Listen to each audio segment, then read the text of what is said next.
La neblina de octubre se arrastraba entre los pinos como dedos espectrales, envolviendo los senderos de la sierra de Oaxaca en un manto de humedad fría. Elena Reyes ajustó la mochila sobre sus hombros mientras observaba a su hija Camila saltar entre las piedras del camino, su risa cristalina resonando contra el silencio denso del bosque. «Mamá, mira, hongos azules». La niña de 10 años se agachó junto a un tronco caído, sus ojos brillando con la curiosidad que había heredado de su madre. «No los toques, mi amor», advirtió Elena, acercándose con su libreta de campo. «Algunos pueden ser venenosos». Sacó un lápiz y comenzó a dibujar la forma peculiar del hongo, anotando la ubicación y las características del entorno. Era su ritual de cada excursión, documentar la flora local, una pasión que había cultivado desde sus días universitarios en la Ciudad de México.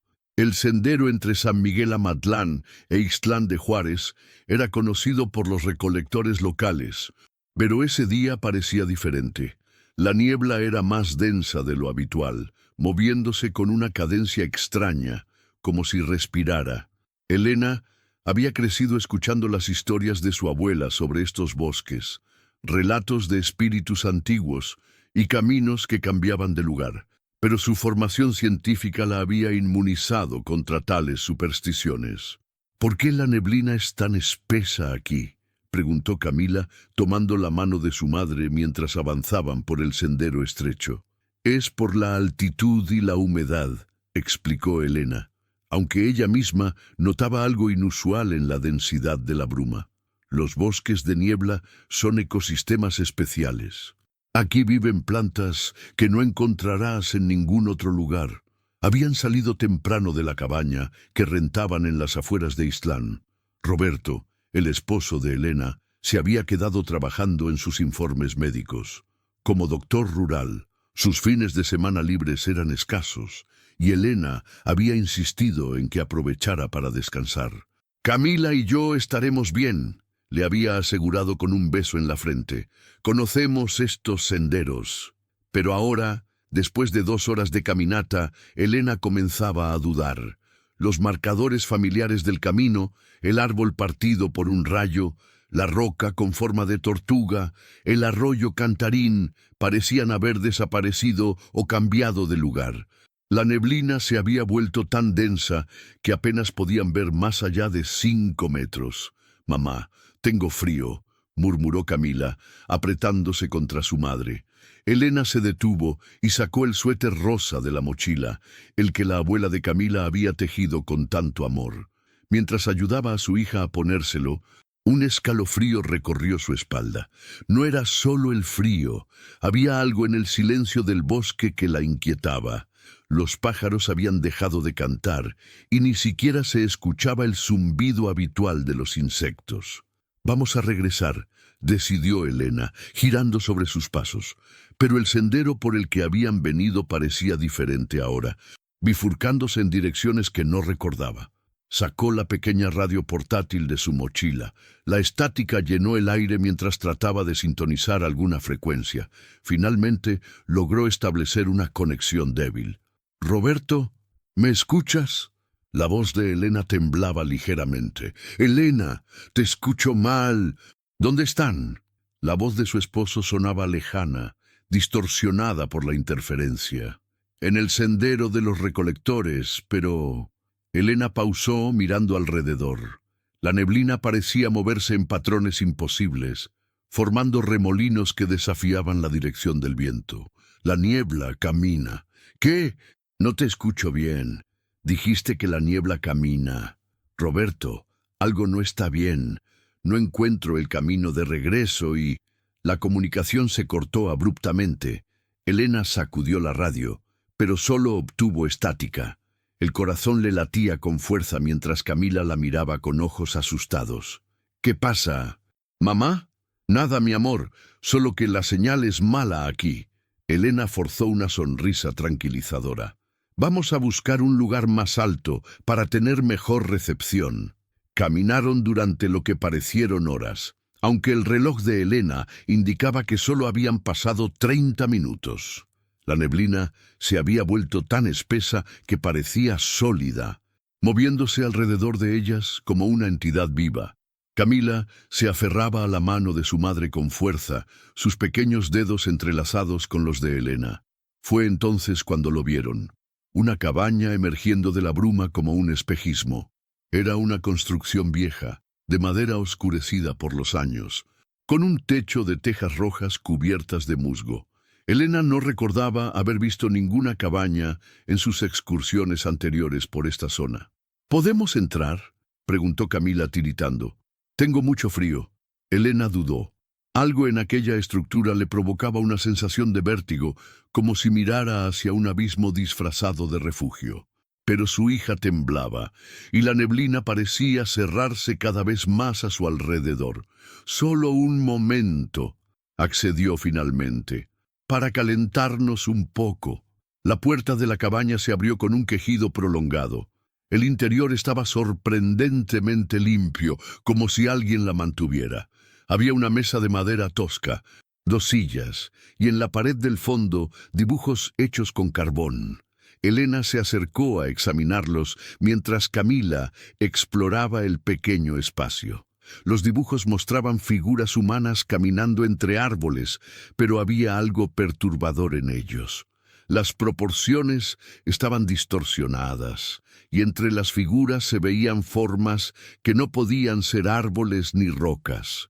Formas que parecían moverse incluso en la inmovilidad del carbón sobre la madera. «Mamá, mira esto», llamó Camila desde una esquina. Elena se acercó y vio lo que su hija señalaba. Más dibujos, pero estos parecían más recientes. Mostraban a 2 figuras, una grande y una pequeña, tomadas de la mano. Alrededor de ellas, la niebla estaba representada con trazos circulares que parecían formar rostros. Un crujido en el exterior las hizo sobresaltar. Elena corrió hacia la ventana, pero solo vio la niebla arremolinándose. Sin embargo, por un instante, le pareció distinguir una silueta alta y delgada, inmóvil entre los árboles. «Tenemos que irnos», dijo tomando a Camila de la mano, pero cuando abrieron la puerta, el paisaje había cambiado completamente. Los árboles estaban más cerca, formando un círculo apretado alrededor de la cabaña. La neblina se movía entre ellos con un propósito que desafiaba toda lógica natural. Elena sacó la brújula de su mochila, pero la aguja giraba sin control, como si el norte magnético hubiera dejado de existir. El pánico comenzó a apoderarse de ella, pero no podía permitirse perder el control frente a su hija. «Vamos a jugar un juego», dijo con voz temblorosa pero determinada. «Vamos a contar los pasos hasta llegar al sendero principal. ¿Me ayudas?». Camila asintió, apretando con más fuerza la mano de su madre.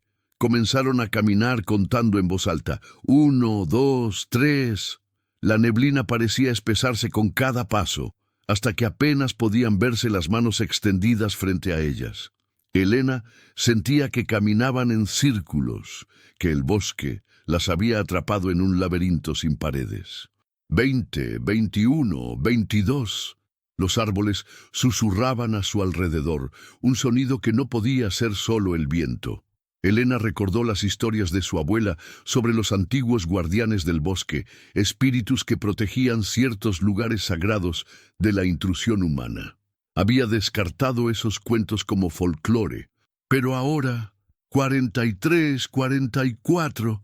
Camila tropezó y Elena la levantó en sus brazos. La niña era ligera, pero el esfuerzo de cargarla mientras navegaban por el terreno irregular pronto agotó a Elena. Se detuvo para recuperar el aliento, y fue entonces cuando lo escuchó. Un sonido como de pasos, pero no sobre hojas secas o tierra. Era como si algo caminara sobre el aire mismo. «Mamá», la voz de Camila era apenas un susurro. «¿Ves eso?». Elena siguió la mirada de su hija. Entre la neblina, formas oscuras se movían con gracia antinatural.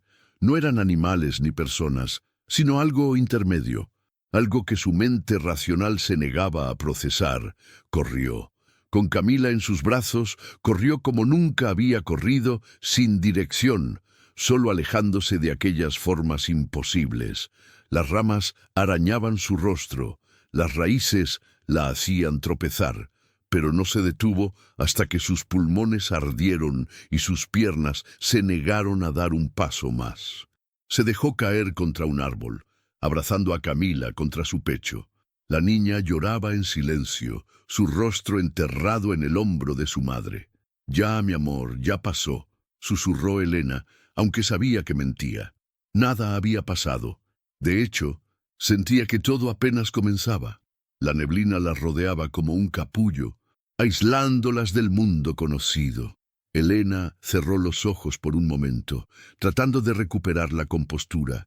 Cuando los abrió, vio que habían regresado a la cabaña. Era imposible. Habían corrido en línea recta alejándose de ella, pero ahí estaba, con su puerta entreabierta como una boca esperando devorarlas. «No puede ser», murmuró Elena. Camila levantó la cabeza y miró la cabaña con una expresión que Elena nunca había visto en su hija. No era miedo exactamente, sino una especie de reconocimiento, como si algo dentro de la estructura la llamara. «Mamá», dijo Camila con voz extrañamente calmada, «creo que debemos entrar». «No, mi amor, tenemos que encontrar el camino a casa». «Pero es que…» Camila pausó, como escuchando algo que Elena no podía oír. «La cabaña es el camino». Un escalofrío recorrió la columna de Elena. Su hija hablaba con una certeza que no correspondía a sus 10 años. Antes de que pudiera responder, Camila se soltó de sus brazos y caminó hacia la cabaña. «¡Camila, no!». Pero la niña ya había cruzado el umbral. Elena corrió tras ella, y al entrar, el mundo cambió. El interior de la cabaña ya no era el espacio pequeño y rústico que habían visto antes. Se extendía en todas direcciones, un laberinto de pasillos que se perdían en la oscuridad. Las paredes estaban cubiertas de más dibujos, miles de ellos, mostrando escenas que parecían contar una historia antigua y terrible. «¿Camila?». La voz de Elena resonó en el espacio imposible. «¿Dónde estás, mi amor?». Una risa infantil respondió desde algún lugar en las profundidades del laberinto. Pero no era la risa de Camila. Era más antigua, más sabia, como si miles de niños rieran al unísono a través del tiempo. Elena avanzó por los pasillos llamando a su hija. Las paredes parecían moverse, reorganizándose para confundirla más. Los dibujos cobraban vida a su paso, las figuras de carbón danzando en una procesión silenciosa. Finalmente llegó a una sala circular. En el centro, Camila estaba de pie, mirando hacia arriba. Elena siguió su mirada y jadeó. El techo se abría hacia un cielo que no era cielo, sino un remolino de neblina donde flotaban formas que su mente se negaba a comprender completamente. «Camila, ven aquí», rogó Elena. Su hija se volvió hacia ella y Elena retrocedió. Los ojos de Camila brillaban con una luz que no era reflexión, sino que parecía venir de dentro. «Ya es tarde, mamá», dijo Camila con esa voz que era y no era la suya. «Ya nos vieron, ya nos eligieron». «¿Quiénes? ¿De qué hablas?» «Los que caminan en la niebla, los que guardan el bosque, los que esperan». Elena corrió hacia su hija, decidida a sacarla de allí, aunque tuviera que cargarla a la fuerza. Pero cuando la alcanzó, sus manos atravesaron a Camila como si fuera niebla. «¿Camila?». El horror se apoderó de Elena al ver a su hija desvanecerse y reformarse como la bruma misma. «No tengas miedo, mamá», dijo la aparición de Camila. «No duele. Es como dormir pero despierta, como estar en todos los lugares y en ninguno». Elena cayó de rodillas, las lágrimas corriendo por su rostro. «Por favor, no te lleves a mi niña». «No nos la llevamos», respondió una voz que venía de todas partes y de ninguna. «Ella siempre fue nuestra, igual que tú, igual que todas las que tienen el don de ver más allá del velo». La neblina comenzó a entrar en la sala, envolviéndolas. Elena sintió cómo su cuerpo comenzaba a perder solidez, cómo sus pensamientos se dispersaban como hojas al viento. «Roberto», susurró, pensando en su esposo. «Lo siento tanto». «Él entenderá», dijo Camila. o lo que quedaba de ella. Con el tiempo, todos entienden. El bosque necesita guardianes. Siempre los ha necesitado. Elena quiso luchar, gritar, correr, pero la neblina ya estaba dentro de ella, transformándola desde adentro. Sus recuerdos comenzaron a desvanecerse, reemplazados por memorias más antiguas, memorias del bosque mismo. Lo último que vio antes de que la transformación se completara fue su reflejo en un charco de agua que había aparecido en el suelo. Ya no era completamente humana. La neblina la había reclamado, igual que a su hija, igual que a tantas otras a través de los siglos. En algún lugar lejano, Roberto esperaba. La radio crepitaba con estática. Los equipos de búsqueda peinarían el bosque durante semanas, pero no encontrarían nada. Solo, quizás, algunos lugareños más viejos murmurarían sobre las luces extrañas vistas entre la neblina, sobre las voces que llamaban en la noche, sobre el precio que el bosque cobraba por sus secretos, y en la cabaña que existía y no existía, dos nuevos dibujos aparecerían en las paredes, una mujer y una niña, tomadas de la mano, caminando eternamente entre la niebla que camina. El hacha de Efraín Morales se detuvo a medio golpe. A sus 57 años había talado miles de árboles en estos bosques, pero nunca había sentido lo que experimentaba en ese momento, la certeza absoluta de que no estaba solo. Era octubre de 2006, y la neblina matutina se aferraba a los pinos, como siempre lo había hecho en esta época del año. Pero había algo diferente en su densidad, en la forma en que se movía entre los troncos. Efraín se limpió el sudor de la frente con el dorso de la mano y escudriñó los alrededores. «Viejo tonto», murmuró para sí mismo, «ya te está afectando la edad». Había comenzado a trabajar antes del amanecer, aprovechando las horas frescas. Su camioneta estaba estacionada a unos 200 metros, en el claro donde siempre dejaba el vehículo. Conocía estos senderos como la palma de su mano. Su padre le había enseñado a leer el bosque cuando era niño, y ahora él hacía lo mismo con su hijo menor. Retomó el trabajo, pero el golpe del hacha contra la madera parecía despertar ecos extraños entre los árboles. Cada impacto reverberaba de manera antinatural, como si el sonido viajara por caminos que no debería. Fue entonces cuando las vio. Dos siluetas femeninas se movían entre la neblina a unos 50 metros de distancia. Una alta y una pequeña, caminando tomadas de la mano. Efraín parpadeó, seguro de que sus ojos lo engañaban. Pero las figuras seguían allí, deslizándose entre los árboles con una gracia que no parecía humana. «¡Oigan!», gritó dejando caer el hacha. «¿Están bien? ¿Necesitan ayuda?». Las figuras se detuvieron. Por un momento que pareció eterno, permanecieron inmóviles, como si lo estuvieran observando. Luego, sin prisa, continuaron su camino hacia el interior del bosque. Efraín sintió un escalofrío recorrer su espalda. Algo no estaba bien. Ninguna mujer en su sano juicio llevaría a una niña por estos senderos tan temprano, especialmente con esta neblina. Recordó las historias que su abuela contaba sobre los espíritus del bosque, sobre las almas que la montaña reclamaba. Había crecido descartando esos cuentos, pero ahora recogió su hacha y comenzó a seguirlas, manteniendo una distancia prudente. Las figuras parecían flotar más que caminar, y la neblina se arremolinaba a su alrededor de manera imposible. Mientras las seguía, Efraín notó que no dejaban huellas en el suelo húmedo. «Madre de Dios», susurró, persignándose. Las siluetas lo condujeron hacia una parte del bosque que él evitaba por instinto. Era una zona donde los árboles crecían demasiado juntos, donde la luz apenas penetraba incluso en los días más despejados. Su padre le había advertido sobre ese lugar. «Hay partes del bosque que no nos pertenecen, hijo. Respétalas, y ellas te respetarán a ti».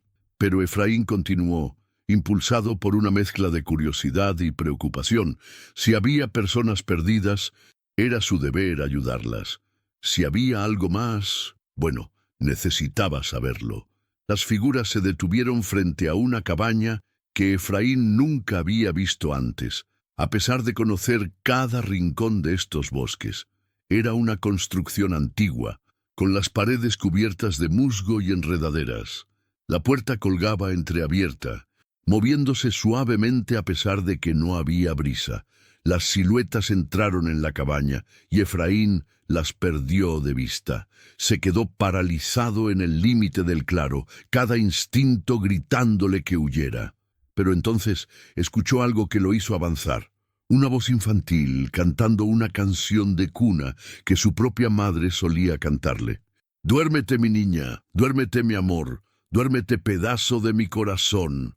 Con el hacha firmemente agarrada, Efraín se acercó a la cabaña. La madera del piso crujió bajo su peso cuando se asomó por la puerta. El interior estaba vacío, pero las paredes estaban cubiertas de dibujos hechos con carbón. Se acercó a examinarlos, y su sangre se heló. Entre los muchos dibujos reconoció uno en particular. Mostraba a un hombre con un hacha, parado exactamente donde él estaba ahora. Y en el siguiente panel, el mismo hombre aparecía caminando entre la neblina, su forma cada vez más difusa hasta desaparecer por completo. Un ruido a sus espaldas lo hizo girarse. Las dos figuras estaban allí, en el umbral de la puerta. Ahora podía verlas con claridad, y deseó no haberlo hecho. Eran translúcidas, como hechas de la misma neblina, pero sus rasgos eran discernibles. Una mujer de unos 30 años y una niña que no tendría más de 10. La mujer habló, y su voz sonó como el viento entre las hojas. «No deberías estar aquí». Efraín retrocedió hasta chocar contra la pared. «¿Quiénes son ustedes? ¿Qué quieren?» «Somos las que esperan», respondió la niña, y su voz tenía un eco antinatural. «Las que cuidan, las que recuerdan. Están muertas», balbuceó Efraín. «No muertas», corrigió la mujer. «Transformadas. El bosque nos necesitaba, y nosotras necesitábamos al bosque». Efraín recordó algo, un recuerdo enterrado de su infancia. Su abuela hablando en voz baja con otras ancianas del pueblo sobre una madre y su hija que habían desaparecido en el bosque hacía muchos años. ¿Cuándo había sido? En los 80. Elena y Camila Reyes, susurró, los nombres surgiendo de algún rincón olvidado de su memoria. Las figuras parecieron solidificarse por un momento ante la mención de sus nombres. La mujer, Elena, dio un paso adelante. «Ese fue nuestro nombre», dijo con tristeza. «Antes de la transformación, antes de entender». ¿Entender qué? Que algunos lugares necesitan guardianes, que el precio de la protección es alto, pero necesario. Efraín miró hacia la puerta. Podía correr. Tal vez llegaría a su camioneta antes de que... ¿Antes de qué? ¿Qué podían hacerle dos fantasmas? Como leyendo sus pensamientos, Camila sonrió. No era una sonrisa infantil, sino antigua y terrible. «No somos fantasmas, señor.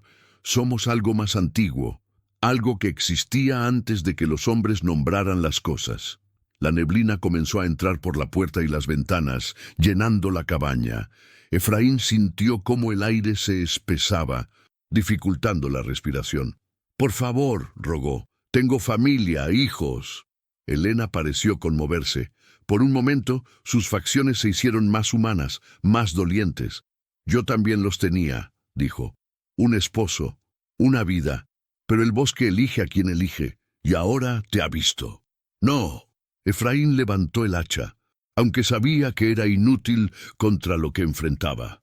«No me llevarán». Corrió hacia la puerta, atravesando las figuras espectrales.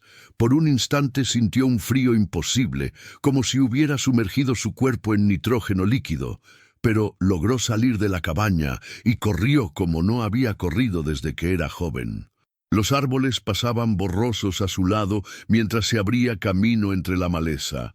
Podía escuchar algo siguiéndolo, no pasos exactamente, sino un susurro constante, como 1000 voces murmurando al unísono. Tropezó con una raíz y cayó de bruces. Cuando levantó la vista vio que había regresado a la cabaña. Era imposible. Había corrido en línea recta alejándose de ella. «No puedes escapar», dijo Camila, apareciendo a su lado. «Nadie escapa una vez que el bosque lo ha marcado». Efraín se puso de pie tambaleándose. Su mente racional luchaba por encontrar una explicación, una salida. Entonces recordó algo más que su abuela había dicho. «Si alguna vez te encuentras con ellos, no luches, negocia». «¿Qué quieren de mí?», preguntó tratando de controlar el temblor en su voz. Elena y Camila se miraron, como comunicándose sin palabras. Finalmente, Elena habló. «Queremos ser recordadas. Queremos que alguien sepa la verdad». «¿Qué verdad?». «Que no estamos perdidas. Que elegimos esto al final, que el bosque nos mostró cosas terribles que vendrían y aceptamos convertirnos en sus guardianas para evitarlas». Efraín no entendía, pero asintió. «¿Y si prometo recordarlas? ¿Si cuento su historia?» «No es suficiente», dijo Camila. «Necesitamos más que palabras.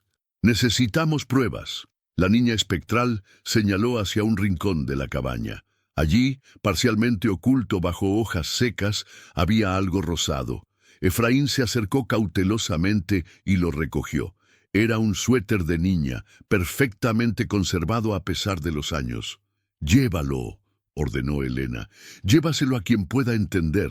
Hay una oficial de policía en Oaxaca, Teresa Aguilar. Ella ha estado investigando desapariciones similares. Dáselo a ella». «¿Y luego?» «Luego volverás», dijo Camila con certeza, «porque ahora eres parte de la historia, parte del patrón». Efraín guardó el suéter dentro de su camisa, cerca del corazón. Cuando levantó la vista, las figuras habían desaparecido. La cabaña parecía más vieja, más abandonada, como si hubieran pasado décadas en segundos. Salió tropezando al exterior. La neblina se había disipado y el sol de media mañana filtraba entre las copas de los árboles. Su camioneta estaba a solo unos metros de distancia, aunque estaba seguro de haberla dejado mucho más lejos. Condujo de vuelta al pueblo en silencio, el suéter quemando contra su pecho. Su esposa lo recibió preocupada. Había estado fuera más de 6 horas, aunque para él habían sido apenas 2. «¿Estás bien?», preguntó ella, notando su palidez. «Parece que hubieras visto un fantasma». Efraín la miró sin responder. ¿Cómo explicar lo inexplicable? ¿Cómo contar que el bosque tenía secretos que la mente humana no podía comprender completamente? Esa noche no pudo dormir. Cada vez que cerraba los ojos, veía los dibujos en las paredes de la cabaña. Veía su propia figura caminando entre la neblina, haciéndose cada vez más transparente. Al día siguiente, condujo hasta Oaxaca. Encontrar a la oficial Teresa Aguilar no fue difícil. Era conocida por su obsesión con los casos sin resolver, especialmente las desapariciones en la sierra. Teresa era una mujer de unos 40 años, con ojos que habían visto demasiado. Cuando Efraín le mostró el suéter y le contó su historia, ella no se burló ni lo despidió como loco. En cambio, abrió un archivero y sacó una carpeta gruesa. Elena y Camila Reyes, leyó. Desaparecidas el 15 de octubre de 1988. Madre e hija. Última ubicación conocida. Senderos entre San Miguel Amatlán e Ixtlán de Juárez. Abrió la carpeta y le mostró fotografías. Efraín sintió un escalofrío al reconocer los rostros que había visto en la neblina. «¿Me cree?», preguntó. Teresa lo miró fijamente. «Señor Morales, he investigado 27 desapariciones en esa zona en los últimos 50 años. Todas siguen el mismo patrón.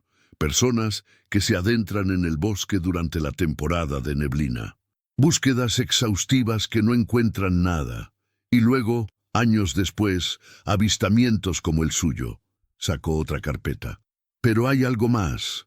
Algo que no está en los reportes oficiales. Cada vez que alguien reporta estos avistamientos, desaparece poco después». Efraín sintió que el suelo se abría bajo sus pies. «¿Qué está diciendo?». que el bosque no lo ha dejado ir, señor Morales. Solo le ha dado tiempo para cumplir un encargo, y cuando lo haya hecho... No necesitó terminar la frase. Efraín entendió. Era un mensajero, nada más. Y los mensajeros, una vez entregado su mensaje, ya no son necesarios. ¿Cuánto tiempo tengo? Teresa guardó las carpetas. Los otros duraron entre una semana y un mes, pero todos volvieron al bosque. Todos fueron llamados de vuelta. Efraín salió de la comisaría con las piernas temblando. El sol brillaba sobre Oaxaca. La gente iba y venía con sus vidas normales, pero él ya no era parte de ese mundo. Había cruzado un umbral, había visto lo que no debía verse. Durante los siguientes días trató de resistir. Se mudó temporalmente con su hermano en Puebla, lo más lejos posible del bosque. Pero los sueños comenzaron esa misma noche. Sueños donde caminaba entre la neblina, donde su cuerpo se hacía cada vez más ligero, más etéreo. Su esposa lo encontraba hablando solo, respondiendo a voces que solo él podía escuchar. Sus hijos lo miraban con miedo cuando murmuraba sobre guardianes y transformaciones. Y cada noche, el llamado se hacía más fuerte. Teresa Aguilar, mientras tanto, había comenzado su propia investigación. El suéter había sido enviado al laboratorio, pero ella sabía que los resultados solo confirmarían lo que ya sospechaba, que la prenda tenía 18 años, pero estaba en condiciones imposiblemente perfectas. Revisó los archivos una y otra vez, buscando el patrón que sabía que estaba allí. 27 desapariciones en 50 años, todas en la misma zona, todas durante la temporada de neblina. Y los pocos testigos que habían reportado avistamientos, todos desaparecidos posteriormente. Pero había algo más, algo que no había notado antes: las fechas. Las desapariciones no eran aleatorias. Seguían un ciclo, uno que parecía acelerarse. Al principio una cada 10 años, luego cada 5. Ahora... Teresa hizo cálculos rápidos. Si el patrón continuaba, la siguiente desaparición sería pronto, muy pronto. Su teléfono sonó. Era la esposa de Efraín Morales, histérica. Se fue, se levantó en medio de la noche y se fue. Dijo que lo llamaban, que tenía que volver. Teresa colgó y corrió hacia su vehículo. Sabía exactamente a dónde había ido Efraín. El bosque lo había llamado de vuelta, como siempre hacía. Mientras conducía hacia la sierra, pensó en Elena y Camila Reyes, madre e hija, transformadas en algo incomprensible. ¿Guardianas? ¿Prisioneras? ¿Había diferencia? La neblina comenzaba a formarse cuando llegó al inicio del sendero. Aparcó junto a la camioneta abandonada de Efraín y se preparó para entrar al bosque. Pero antes de dar el primer paso, se detuvo. ¿Qué esperaba encontrar? ¿Qué esperaba lograr? El bosque había guardado sus secretos durante siglos. No los revelaría ahora solo porque ella lo exigiera. Aún así, entró, porque era su trabajo, porque las familias merecían respuestas, porque alguien tenía que intentarlo. La neblina la envolvió como un manto frío, y Teresa Aguilar se adentró en el misterio que había consumido tantas vidas, sabiendo que tal vez ella sería la siguiente. En algún lugar entre los árboles, Efraín Morales caminaba hacia su destino, sus pasos cada vez más ligeros, su forma cada vez más difusa. El bosque lo había marcado, y él había aceptado finalmente su llamado. Y en la cabaña que existía entre los mundos, Elena y Camila esperaban, como habían esperado durante 18 años, sabiendo que pronto tendrían compañía. El ciclo continuaba, como siempre había continuado, alimentando al bosque con aquellos que se atrevían a ver más allá del velo. La neblina se espesó, tragándose todos los sonidos, excepto uno: el susurro eterno del bosque, contando sus secretos a quienes ya no podían escapar. La oficial Teresa Aguilar avanzaba por el sendero con la linterna en una mano y su arma de servicio en la otra, aunque sabía que esta última sería inútil contra lo que podría encontrar. La neblina era tan densa que el haz de luz apenas penetraba 2 metros adelante.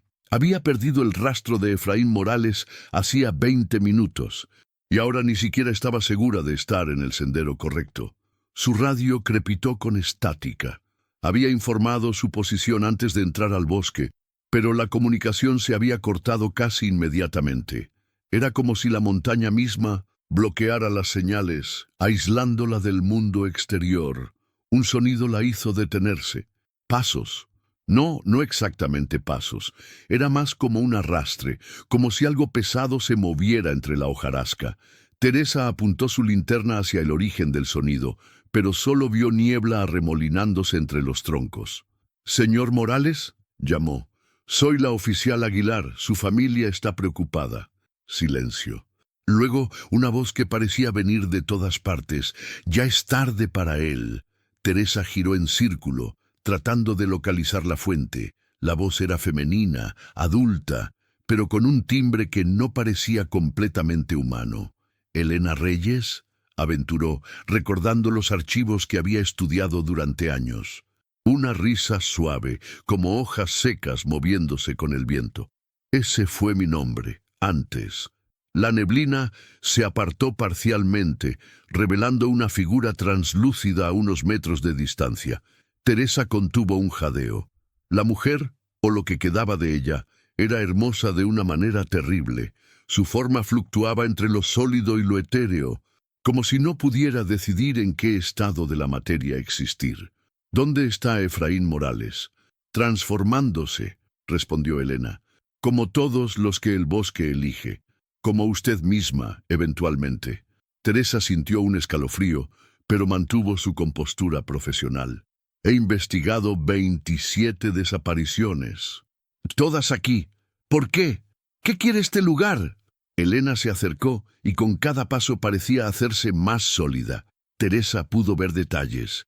El vestido descolorido, el cabello que flotaba como si estuviera bajo el agua, los ojos que brillaban con una luz propia. «No es lo que el lugar quiere», corrigió Elena.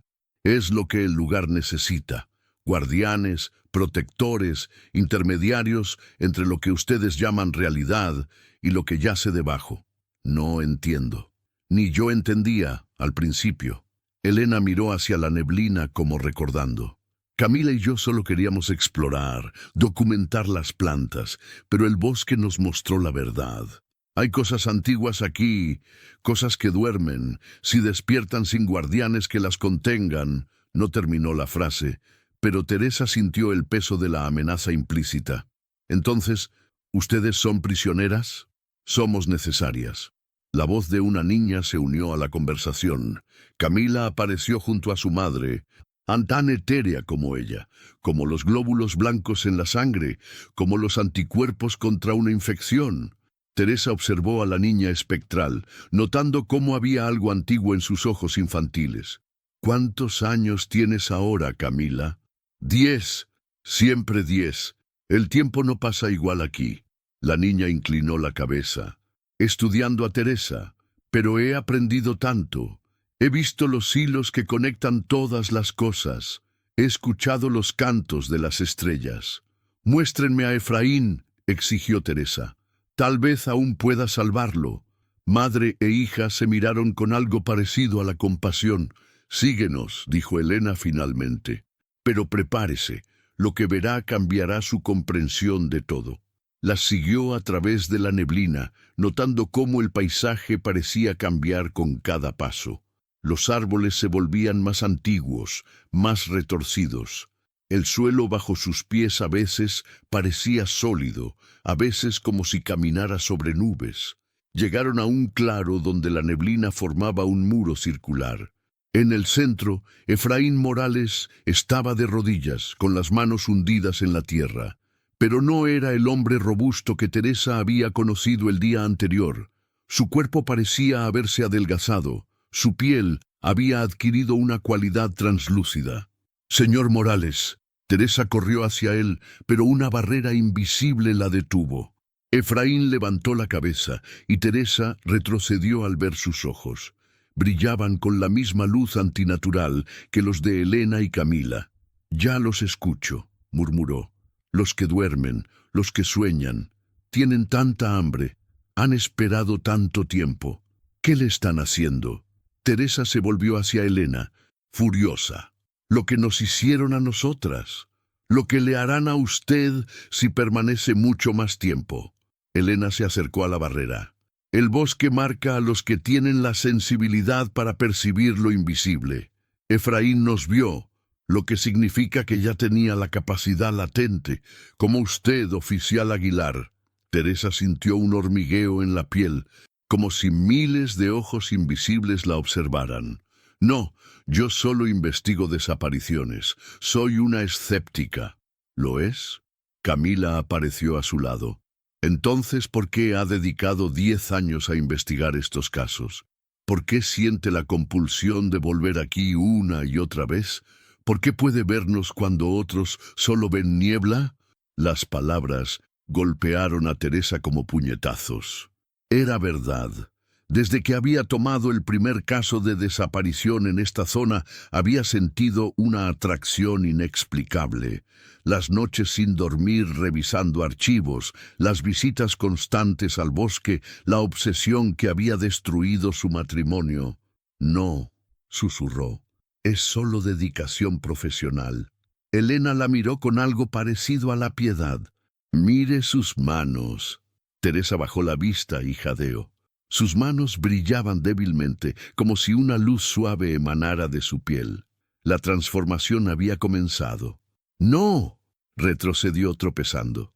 Tengo una vida, tengo responsabilidades. Todas las tenemos, dijo Elena suavemente, pero hay responsabilidades mayores. El bosque no elige al azar, Teresa. Elige a los que pueden soportar la verdad. ¿Qué verdad? Fue Efraín quien respondió, su voz llegando desde múltiples direcciones. Que la realidad es una capa delgada sobre un abismo de caos. Que hay cosas que duermen bajo la tierra, esperando. Que sin guardianes, sin intermediarios, despertarían y consumirían todo. Teresa vio imágenes fragmentadas en su mente. Criaturas imposibles moviéndose bajo la corteza terrestre, geometrías que desafiaban la comprensión, ciudades de pesadilla, construidas en ángulos que no deberían existir. Los antiguos habitantes de estas tierras lo sabían, continuó Elena. Por eso hacían sacrificios, por eso alimentaban al bosque con sus mejores guerreros y sacerdotisas, pero el conocimiento se perdió. Y el bosque tuvo que encontrar otras formas de reclutar guardianes. ¿Reclutar? ¿Así llaman a secuestrar personas? Nadie es tomado contra su voluntad, dijo Camila. No realmente. Todos los que vienen aquí, vienen porque algo en su interior los llama. Usted misma, oficial. ¿Cuántas veces soñó con este lugar antes de conocerlo? Teresa no respondió, pero la respuesta estaba clara en su rostro. Los sueños habían comenzado en su infancia, visiones de bosques brumosos y voces susurrantes. Había crecido en la ciudad, pero siempre supo que su destino estaba en las montañas. «Muéstrenme», dijo finalmente derrotada, «muéstrenme todo». Elena extendió su mano translúcida. «Una vez que vea, no hay vuelta atrás». «Ya no la hay», admitió Teresa, mirando sus propias manos brillantes. Tomó la mano de Elena, y el mundo explotó en revelación. Vio el bosque como realmente era, un organismo vivo, una red de conciencia que se extendía por kilómetros bajo tierra. Vio los nódulos de energía donde los guardianes mantenían su vigilia, docenas de almas transformadas a lo largo de los siglos, todas trabajando en armonía para mantener sellado lo que no debía despertar. Vio a los que dormían, entidades tan vastas y alienígenas que su mente humana apenas podía procesarlas, criaturas que existían en más dimensiones de las que podía percibir, cuyo despertar significaría el fin de la realidad tal como la conocía. Y vio el trabajo de los guardianes, canalizar la energía del bosque para mantener los sellos, calmar las pesadillas de los durmientes, reparar las grietas en la realidad por donde intentaban filtrarse. «Es hermoso», se escuchó decir, lágrimas corriendo por su rostro. «Y terrible, ambas cosas». confirmó Elena. Como toda verdad profunda. Teresa miró a Efraín, que ahora estaba completamente transformado. Su cuerpo era una silueta de luz verde pálida, conectada a la tierra por hilos de energía. «Duele. Al principio», admitió él. «Perder el cuerpo físico es desconcertante, pero luego viene la expansión, la conexión con todo. Es como haber estado dormido toda la vida y finalmente despertar». «¿Y las familias? Los que dejamos atrás». «El dolor es real», dijo Elena, «pero con el tiempo entiendes que los proteges mejor desde aquí. Mi esposo, Roberto, he velado por él todos estos años. He apartado peligros que nunca supo que existían. Es mi forma de amarlo aún». Teresa sintió su propio cuerpo comenzar a disolverse en los bordes. Era una sensación extrañamente pacífica, como hundirse en agua tibia. «¿Qué pasará con mi investigación, con todos los casos sin resolver?» «Dejarás pistas», dijo Camila. «Como nosotras dejamos el suéter para Efraín. Siempre hay un próximo guardián potencial. Siempre hay alguien con la sensibilidad necesaria». Teresa pensó en su asistente, el joven oficial Mendoza, quien había mostrado un interés inusual en los casos de la sierra. Sí, él podría continuar la investigación. Él podría ser el próximo. «¿Cuánto tiempo?» «Tu transformación será más rápida que la nuestra», dijo Elena. «Ya estás preparada mentalmente, ya aceptaste la verdad». «Unas horas, tal vez». Teresa se sentó en el suelo del bosque, sintiendo cómo las raíces comenzaban a conectarse con su energía. Era extraño cómo algo tan antinatural podía sentirse tan correcto. «Cuéntenme más», pidió. «Si voy a ser guardiana, necesito entender todo». Y así, mientras su cuerpo se transformaba, Elena y Camila le enseñaron.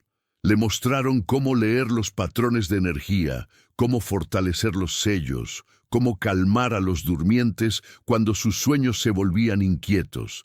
Le enseñaron el lenguaje silencioso de los guardianes, la red de comunicación que los conectaba a todos. Le mostraron también los peligros. Los cultistas que ocasionalmente intentaban despertar a los durmientes, creyendo que serían recompensados. Los puntos débiles en la red, donde la realidad se adelgazaba peligrosamente. Los momentos en la historia donde casi habían fallado. «La guerra», dijo Elena. «Durante las guerras, cuando la muerte y el sufrimiento alimentan a los durmientes, es cuando más peligro corremos. Tuvimos que trabajar sin descanso durante la revolución». Teresa absorbió todo, su mente expandiéndose para acomodar conocimientos que ningún humano normal podría contener. Entendió por qué la transformación era necesaria. Un cuerpo y mente normales se romperían bajo el peso de tal sabiduría. Cuando el sol comenzó a ponerse, Teresa Aguilar había dejado de existir como ser humano.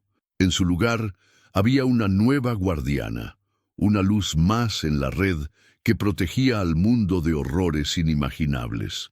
Su última acción con forma corpórea fue dejar su placa y su libreta en un lugar donde serían encontradas. En la libreta había escrito con mano temblorosa: «Los casos de la sierra no son desapariciones, son reclutamientos. No busquen a los perdidos, están donde deben estar».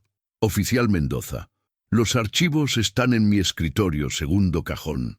La verdad está en los patrones. Ten cuidado con lo que encuentres». T.A. Luego se dejó ir, permitiendo que la transformación se completara.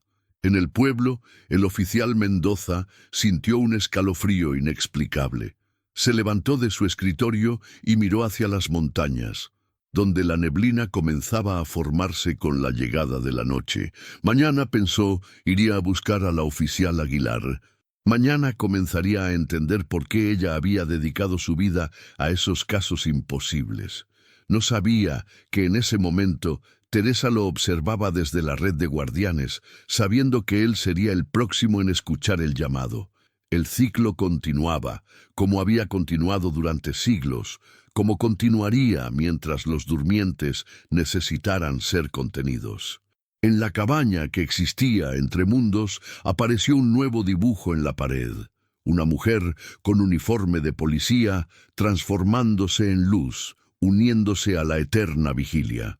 Y en las profundidades de la tierra, los que duermen se agitaron brevemente antes de volver a su letargo, contenidos una vez más por los sacrificios de aquellos que eligieron proteger un mundo que nunca conocería su heroísmo. La neblina se espesó sobre la sierra, ocultando secretos que no debían ser revelados, guardando verdades que la humanidad no estaba lista para enfrentar. Y los guardianes vigilaban, como siempre habían vigilado, como siempre vigilarían. El oficial Ricardo Mendoza despertó sobresaltado a las 3:33 de la madrugada. Era la quinta noche consecutiva que el mismo sueño lo arrancaba del descanso. Una mujer con uniforme de policía caminando entre la neblina, su forma haciéndose cada vez más transparente hasta desvanecerse por completo. Y siempre, al final, escuchaba su nombre susurrado por voces que parecían venir de las profundidades de la tierra. Se levantó y fue hacia la ventana de su pequeño departamento en Oaxaca. Las montañas se recortaban negras contra el cielo estrellado, pero había algo diferente esta noche. Una luz verdosa pulsaba débilmente en las alturas, como una aurora boreal imposible en estas latitudes. Habían pasado 3 semanas desde la desaparición de Teresa Aguilar.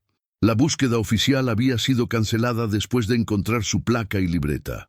El jefe de policía había cerrado el caso con la misma resignación con que se habían cerrado todos los anteriores.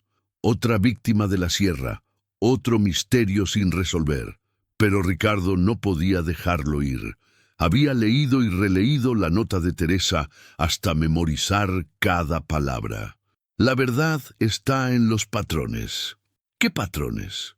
Había pasado días estudiando los archivos que ella dejó, y lo que encontró lo perturbaba profundamente. 27 desapariciones se habían convertido en 30 con Elena, Camila, Efraín y Teresa. Pero había más casos que se remontaban a siglos atrás, registrados en archivos parroquiales y crónicas coloniales. Siempre la misma zona, siempre durante la temporada de neblina, siempre personas con ciertas características. Ricardo había hecho una lista. Botánicos, guardabosques, investigadores, místicos, personas con una sensibilidad especial hacia la naturaleza o lo desconocido, como si el bosque eligiera específicamente a quienes podían percibir más allá de lo visible. Como él mismo, el pensamiento lo golpeó con la fuerza de una revelación. Desde niño había tenido esa sensibilidad. Veía cosas que otros no veían. Sentía presencias donde otros solo percibían vacío. Su abuela decía que tenía la vista, pero él había aprendido a ignorarlo, a fingir normalidad, hasta que conoció a Teresa Aguilar y ella lo tomó bajo su tutela, reconociendo en él algo que ni él mismo quería admitir. El teléfono sonó, sobresaltándolo. A estas horas solo podía ser una emergencia. ¿Mendoza? La voz del despachador sonaba nerviosa. Tenemos una situación extraña. Una familia de turistas reporta luces extrañas en la sierra, cerca de la zona de las desapariciones, y dicen haber visto personas caminando entre la neblina. Ricardo sintió un escalofrío. Voy para allá. El jefe dice que no es necesario, que probablemente son solo excursionistas perdidos. Dije que voy para allá. Colgó antes de escuchar más objeciones. Mientras conducía hacia las montañas, su radio comenzó a captar interferencias extrañas. Entre la estática le pareció escuchar voces familiares. Teresa, Efraín, otras que no reconocía. Todas murmurando en un idioma que no era español ni ninguna lengua indígena que conociera, pero que de alguna manera entendía. Viene, decían. El 31º viene. La carretera serpenteaba hacia arriba, y con cada kilómetro la neblina se hacía más densa. Ricardo tuvo que reducir la velocidad hasta casi detenerse. Era como conducir a través de algodón luminoso. La neblina misma parecía brillar con esa luz verdosa que había visto desde su ventana. Encontró a la familia de turistas en un área de descanso, apiñados dentro de su vehículo rentado. El padre bajó la ventanilla apenas unos centímetros cuando Ricardo se identificó. «¡Gracias a Dios!», exclamó el hombre. «Tenemos que irnos de aquí. Hay cosas en la neblina». «¿Qué tipo de cosas?». La esposa del hombre intervino, su voz temblando. «Personas, pero no personas, transparentes, flotando, y la niña». Había una niña que nos miraba, y sus ojos se quebró en sollozos. Su hijo adolescente agregó: «Brillaban, oficial. Sus ojos brillaban como linternas verdes». Ricardo sintió la confirmación de sus peores temores, o sus mayores esperanzas. Ya no estaba seguro de cuál era cuál. «Quédense aquí», les ordenó. «Cierren las ventanas y no salgan del auto pase lo que pase. En una hora podrán bajar sin peligro». «¿No viene con nosotros?», preguntó el padre. «Tengo que investigar». «Está loco. ¿No vio lo que nosotros vimos?». Ricardo lo miró directamente. «Sí lo vi. Lo he estado viendo toda mi vida». Dejó a la familia aterrorizada y se adentró en la neblina a pie. No necesitaba linterna. La luminiscencia de la bruma era suficiente para ver, y además, algo en su interior lo guiaba. No se sorprendió cuando el paisaje comenzó a cambiar. Los árboles se volvieron más antiguos, más sabios. El suelo bajo sus pies a veces era tierra, a veces algo más suave, más vivo, y las voces se hicieron más claras. Ricardo. Era Teresa, materializada frente a él como una aparición de luz verde. «Sabía que vendrías». «Teresa», su voz se quebró. «¿Qué te han hecho?». «Lo que necesitaba hacerse, lo que necesitará hacerse contigo». Se acercó, y Ricardo pudo ver que su forma era hermosa en su extrañeza, como una escultura de luz viviente. «¿Has leído los archivos?». «Todos. Pero no entiendo». «Mentira». La voz de Camila resonó desde algún lugar cercano. La niña apareció sentada en una rama que no había estado allí momentos antes. «Sí entiendes, siempre has entendido. Por eso Teresa te eligió como asistente». Más figuras emergieron de la neblina. Elena, Efraín y otros que Ricardo reconoció de fotografías en expedientes antiguos. Docenas de guardianes, todos mirándolo con ojos que brillaban con conocimiento ancestral. 30 guardianes, dijo Elena.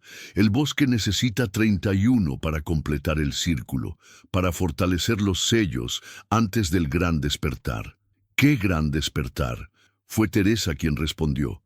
Los que duermen se agitan, los terremotos en el Pacífico, las erupciones volcánicas, los patrones climáticos erráticos. Todos son síntomas. Algo grande viene y necesitamos estar completos para enfrentarlo. «Pero yo tengo una vida», protestó Ricardo débilmente. «Tengo familia, amigos». «Los protegerás mejor desde aquí», dijo Efraín. «Yo pensé lo mismo, pero ahora veo a mis hijos cada noche. Los protejo de pesadillas que ni siquiera saben que existen. Es otra forma de amor, más profunda». Ricardo miró a su alrededor. La neblina había formado un círculo perfecto, y en el centro había un espacio vacío, esperándolo. «¿Qué pasará si me niego?». «No puedes», dijo Camila con la certeza terrible de la inocencia perdida. «Ya estás marcado, mira tus manos». Ricardo bajó la vista. Sus manos brillaban, la piel volviéndose translúcida. Podía ver sus venas como ríos de luz fluyendo bajo la superficie. «¿Cuándo comenzó?». «En el momento en que decidiste venir aquí solo», respondió Teresa. «En el momento en que elegiste la verdad sobre la seguridad». Ricardo sintió las lágrimas correr por su rostro. No de tristeza, sino de una emoción más compleja. Relief. Sí, era alivio. Toda su vida había sentido que no encajaba, que había algo más esperándolo. Ahora entendía que ¿dolerá? La transformación física es lo de menos, dijo Elena con gentileza. Lo difícil es expandir tu mente para contener lo que necesitas saber. Pero no estarás solo, nunca más estarás solo. Ricardo dio un paso hacia el centro del círculo. ¿Qué necesito hacer? Solo aceptar. dijeron todos al unísono. Se arrodilló en el centro, hundiendo sus manos en la tierra como había visto hacer a Efraín en las visiones que Teresa le había enviado en sueños. El suelo pulsó bajo su toque, vivo y consciente, y entonces lo sintió, la red. Miles de conexiones extendiéndose por kilómetros bajo tierra, una conciencia colectiva de guardianes pasados y presentes. Sintió sus historias, sus sacrificios, su determinación inquebrantable de proteger un mundo que nunca sabría de su existencia. Pero también sintió lo otro, los que dormían. Entidades tan vastas que su mente humana apenas podía rozar su existencia sin quebrarse. Criaturas de pesadilla que habían dominado la tierra antes de que la humanidad siquiera soñara con existir, y que soñaban con volver a hacerlo. «Ahora entiendes», susurró Teresa en su mente. «Ahora ves por qué somos necesarios». La transformación fue rápida. Ricardo sintió su cuerpo disolverse y reformarse, su conciencia expandirse hasta abarcar hectáreas de bosque. Cada árbol, cada roca, cada brizna de hierba se convirtió en parte de él. Y con la expansión vino el conocimiento. Vio los puntos débiles en la red de protección, las grietas por donde los durmientes intentaban infiltrar sus sueños en el mundo. Aprendió los cantos que los mantenían dormidos, las geometrías sagradas que reforzaban los sellos, pero sobre todo, sintió la conexión con sus compañeros guardianes. 30 almas unidas en propósito, y ahora él completaba el círculo. «Bienvenido», dijeron todos, y era como el coro de los ángeles, si los ángeles fueran criaturas de luz verde y propósito eterno. Ricardo Mendoza había dejado de existir como individuo. En su lugar estaba el guardián 31º, el que cerraba el círculo, el que traería el equilibrio necesario para la prueba que se avecinaba. En las profundidades, los durmientes se agitaron ante esta nueva configuración de poder. Uno de ellos, el más antiguo, el más terrible, abrió un ojo que no era un ojo y observó. Los guardianes sintieron su atención como una presión insoportable, pero mantuvieron su formación. Juntos resonó Elena, Teresa, Camila, Efraín, Ricardo, todos. Juntos somos más fuertes. El ojo se cerró. Por ahora, en el área de descanso, la familia de turistas notó que la neblina comenzaba a disiparse. El padre arrancó el auto y huyeron montaña abajo, jurándose nunca volver a acercarse a esos bosques malditos. En Oaxaca, el jefe de policía recibió la noticia de otra desaparición con resignación. El oficial Mendoza se había unido a la larga lista de víctimas de la sierra. Cerraría el caso, como siempre, y trataría de no pensar en los patrones que Teresa Aguilar había mencionado en sus informes. Pero en un pequeño pueblo al pie de las montañas, una niña de 8 años se despertó llorando. Había soñado con personas de luz verde que la llamaban, que le mostraban maravillas y terrores más allá de la comprensión humana. Su abuela la consoló, pero en sus ojos había un conocimiento antiguo. La niña tenía la vista, como su bisabuela la había tenido, como la tenían todos los que eventualmente escuchaban el llamado del bosque. «Todavía no, mi cielo», susurró la anciana. «Todavía no, pero algún día, cuando los guardianes te necesiten, escucharás el llamado. Y ese día, recuerda, no es una maldición, es un honor, el más grande y terrible honor que existe». En las montañas, 31 guardianes mantenían su vigilia eterna. La red estaba completa, los sellos reforzados. Por ahora el mundo estaba a salvo, pero en las profundidades los que duermen soñaban con el día en que los sellos se debilitarían, cuando los guardianes no serían suficientes, cuando finalmente podrían reclamar el mundo que una vez fue suyo. Ese día no era hoy, ni mañana, pero vendría. Y cuando llegara, los guardianes estarían listos, como siempre habían estado, como siempre estarían. En la cabaña entre mundos, un nuevo dibujo apareció en la pared, un círculo perfecto de 31 figuras tomadas de las manos. brillando con luz verde contra la oscuridad que intentaba consumir el mundo. El círculo estaba completo. La vigilia eterna continuaba, y en algún lugar una niña de ojos demasiado sabios crecía, sin saber que un día ella sería la guardiana 32ª, cuando el círculo necesitara expandirse una vez más, porque el bosque siempre sabe, el bosque siempre elige, y el bosque nunca olvida a los suyos. La neblina se disipó con el amanecer, llevándose los secretos de la noche. Los pueblerinos se levantaron y continuaron con sus vidas, sin saber que habían sido salvados una vez más por aquellos que eligieron perderse para que otros pudieran seguir encontrando su camino. En las noticias locales, otra desaparición en la sierra. En los archivos policiales, otro caso sin resolver. En la memoria colectiva, otra historia de advertencia sobre los peligros de la montaña. Pero en la verdad que yace bajo la superficie del mundo, 31 héroes anónimos sostenían la delgada línea entre la realidad y la pesadilla, entre el orden y el caos primordial. Y los que duermen seguían durmiendo, contenidos por el amor transformado en sacrificio, por el sacrificio transformado en poder, por el poder transformado en protección eterna. El círculo estaba cerrado, la historia, por ahora, completa, hasta que el bosque volviera a llamar.